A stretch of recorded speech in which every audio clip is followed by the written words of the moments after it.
Magandang araw sa ating lahat, sa Visayas, Mindanao, sa ating mga kababayan sa abroad. Kumusta kayo lahat? At ingat kayo, lalo na sa gitnang silangan. Ano na ngayon?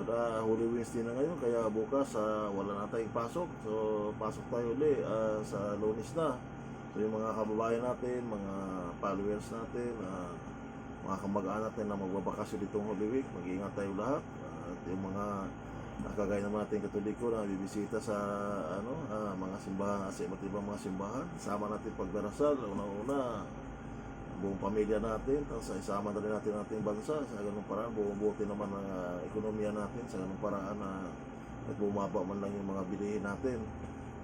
Kaisa din tayo sa panawagan ng ating pamahalaan na magkaisa na nitong Holy Week. Pero sana hindi lang sa Holy, kundi tuloy-tuloy na. Iwasan natin sana yung mga mapanira sa kapwa kasi walang patutunguhan ng mga ganong bagay. Kahit anong sira natin sa kapwa, hindi natin kontrolado lahat. Kontrolado man natin dito sa lupa, pagdating sa itaas, hindi natin kontrolado.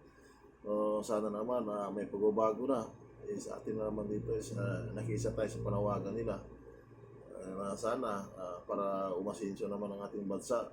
Kaisa na sana, tapos sa 2028, doon natin baguhin kung sinong ayaw natin, huwag natin iboto. Sayang sana, magtulungan muna para naman na umangat ang ating ekonomiya at bumubuti man ng ating bansa, lalo na ngayon na taas ng taas yung langis dahil sa kaguluhan sa ibang bansa.